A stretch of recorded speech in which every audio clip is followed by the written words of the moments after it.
you found Rebirth, a podcast that will help you let go and let life lead.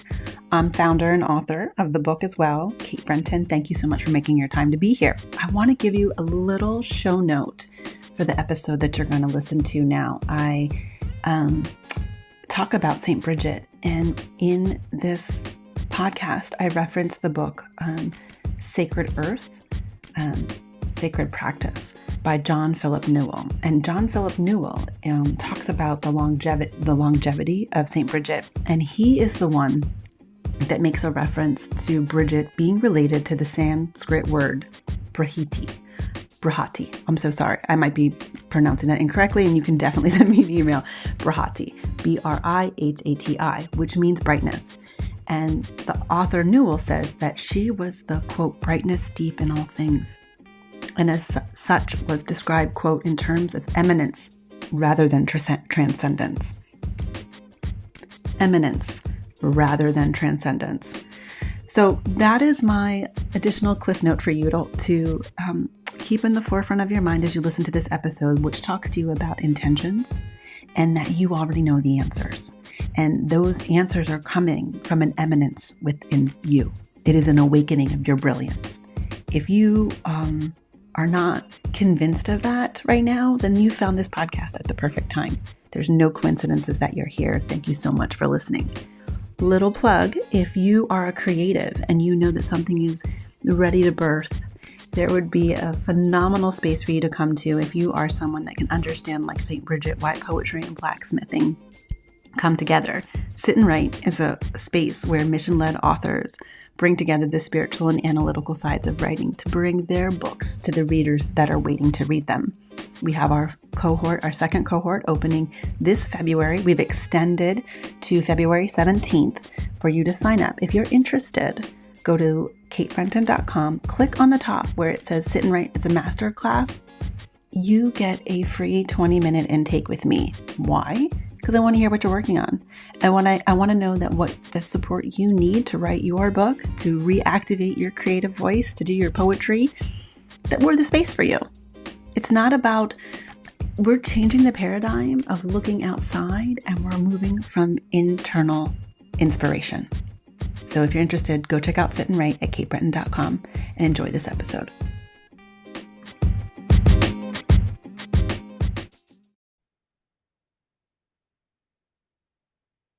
Welcome to Rebirth. I'm your host and founder of this podcast, which is also a book you can find at your favorite bookseller. This episode, we're going to take another step further on leveraging intentions. So I'm going to be talking in metaphors for creatives and writers, but that's what life is about. We're here to create our own life. We've been taught something very different, especially if you have grown up in the American school system, which I was a part of. Side note, I used to tell my students, you're in the generation that's here to break it. I was saying that in 2009, and I guess from 2004 and 2009, I was telling high school students that they're the generation that is here to break open the American education system. I had no idea how on target I was. I digress. But really, I don't. Because when we talk about intention, something that has come to the fore, like it just organically did right now, where I tell you about how I talk to my students. I mean, I literally remember, I can't say the student's name. I don't, know where he is in the universe now, but he said to me, Miss B, if you know that these tests are wrong, why are you administering them to us? I said, because I'm the person that is teaching you that we need to break this apart. It's all about knowing our role and our place. And I think that's also why, and when I say place, some people will still be triggered by that word. But if you look at a team, you need to know your place in the team. You need to know the brilliance that only you bring and how to leverage that. And so that's where I mean, when I use the word place and discipline, we have a culture right now that is railing against any sort of definition. And that is just simply leaking personal power all over. Because true transformation comes from understanding containment, intentionality, and place in making that change happen. So let's bring it back to the episode that we're on. So this is a mini episode just of me. This ties in also to next week, where we're going to have a little bit of the Valentine's Day theme with our special guest coming on, but which is connected to intention of who you're bringing into your field and why. Are you bringing in a long-term partner? Are you bringing in someone who will show you what you need to get enough so that you can bring in a long-term partner?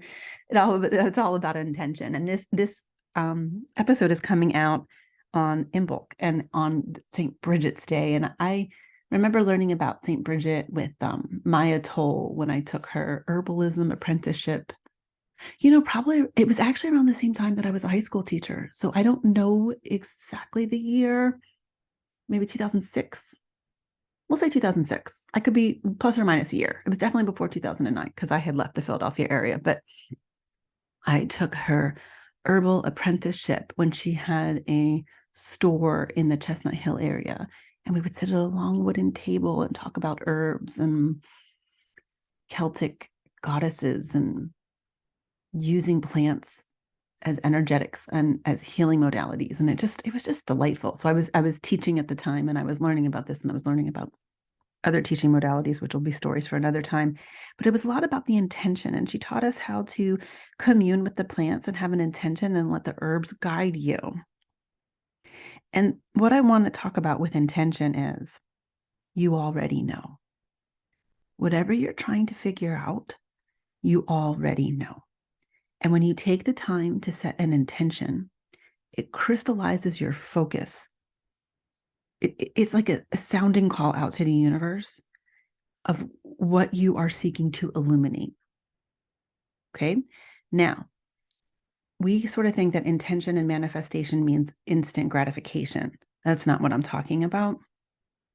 I'm talking about, well, let me give you an example. So my colleague and I, Claudine Walk, who's a book marketing magician. She says muse, but I think she's a magician because she has an answer for everything. And her place, in my understanding, her place is residing in this world of where solutions for authors exist.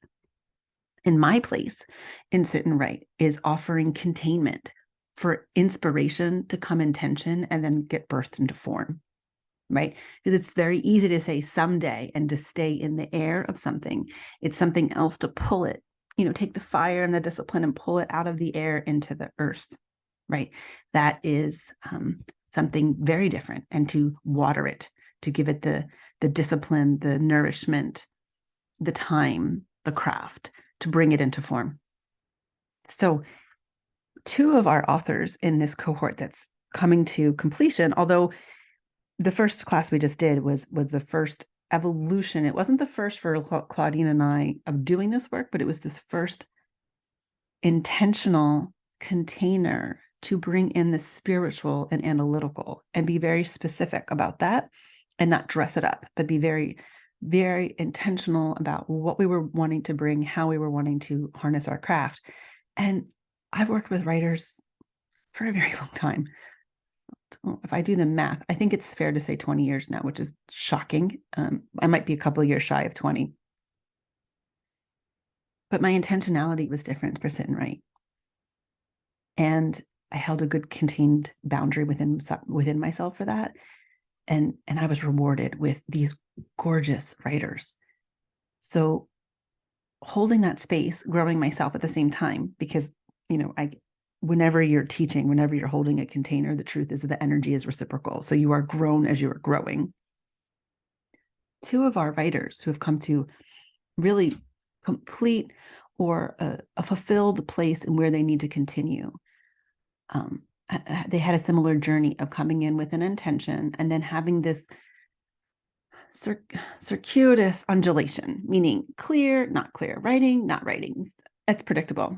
You can expect that. That's what alchemy does. You go into creation and then you're in the void, creation and then the void. And one of the authors said, just a couple of weeks ago, she said, the funny thing is now, she's like, she's really clear on what she's doing now, like super clear. And she can take all the content that she's created and purpose it now. She said, the funny thing is, I'm doing exactly what I intended to do. I fought it. I couldn't see it. she's like, but with writing and the right questions and the fact that I kept going because I've watched many of them, myself included, that if you don't have an external, this is for creating anything. This is for parenting, relationships, businesses, paintings, gardening. You come against your edge and you're ready to stop. And if you continue past that edge, you are rewarded. You are rewarded. And it's the type of reward no one can take away from you. It's not a fleeting reward. It's an alchemical confidence from enduring. And so she said, this is so fun. And I almost gave up. I almost said, this is not for me. I can't do it. She said, but I stayed with it. And now it's really fun. And I'm actually doing exactly what I said I wanted to do. It's just in another form. Because here's the thing about intention. When something goes through that fire, when you go from the air into the fire, past the nourishment of the water, the earthen form might be different. So the reader might be like, oh yeah, this is the book you were always going to write. But the author's like, you don't know how many places I've shifted inside of myself to be able to birth that which was intended. So I've seen people recently say, which I applaud. There's another colleague, Damini Celebre, and she has a great book on creativity. She was saying about how she's now living the intentions she has been working on for 8 years. My friend Joe Longo, who's been on this podcast so many times, he is living the intentions that he's had for like a decade plus. And so there is something about those instant gratifications and the moving forward, and that is like this little rain that keeps the plant going.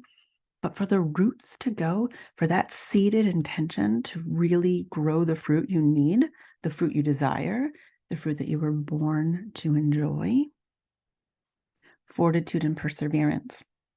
Fortitude and perseverance. So let me close with a little bit about St. Bridget. She persevered. I read something, this is not my original thought, about how her name, the root of her name in Sanskrit is Brahiti. Now, I'm not efforting to pretend Celtic and Sanskrit are the same thing, okay, or Gaelic and Sanskrit are the same thing.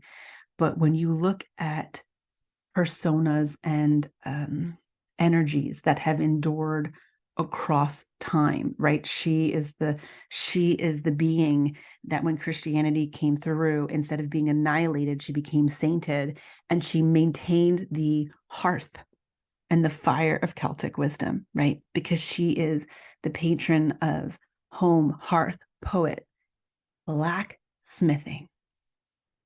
Would you put poetry and blacksmithing together? And how would you know?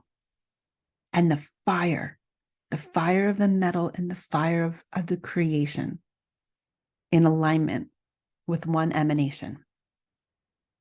And so when they talked about the Sanskrit root of the translation of her name, it is about the emanation of the light that is embedded, as opposed to transcendence, but it is the awakening. The phrase that I use for myself when I tell people, when I tell people what I do, and then I shied away from it because I was like, oh, that's not concrete enough, and that doesn't make any sense. But I have, true to what I said to you, your intention might take years to come to fruition, but you already know. So what I do is I awaken the brilliance within with my writers. The writers I work with, they come with their intentionality, and I help. It's like bumper cart, like a bumper lanes in a bowling alley. When they go off from their alignment and they lean towards too much of what the world is asking, but away from what their divine alignment is, I bump them back with questions and reflections and exercises to remind them of what they already know. When I work with my holistic clients and I do in-person healing work or coaching, it's the same thing. It is honoring the container and the space of bringing light back so the person can awaken their own brilliance within. And so that intention is like a seed, right? So Imbolc is about those seeds in the earth and in the belly of the mother, and the warmth starting to come, and the fire needed, the alchemy for that to crack, that seed to crack, and it to push, right? The fortitude to push through the darkness to arise, right? That seated intention needs the fortitude to grow. That seed has there's an episode I talked to you about with Steiners, as you know, if you have a seed and you have water and you have soil, there's something else present that births that seed. It is not just the collection of those things. There is a divine intelligence. And no matter what our world is telling us, we are descendants of that divine intelligence. We are not here to manipulate it. We are here to align with it. And so those intentions, those seeds that come, is the indication that you already know your answers. Don't get lost when you're pushing through the dirt and the soil and the coldness, which is creating the fortitude for you to grow rooted and rising into the intention and to the answers and to the creation that you already knew you were here for. So on this day or whenever, which for us, when the recording is happening, is in the Northern Hemisphere, and that hearth light, that inspiration, the awakening of the brilliance. But whenever this podcast finds you is the day for you to reclaim that light. Thank you so much for tuning in. I appreciate you being here.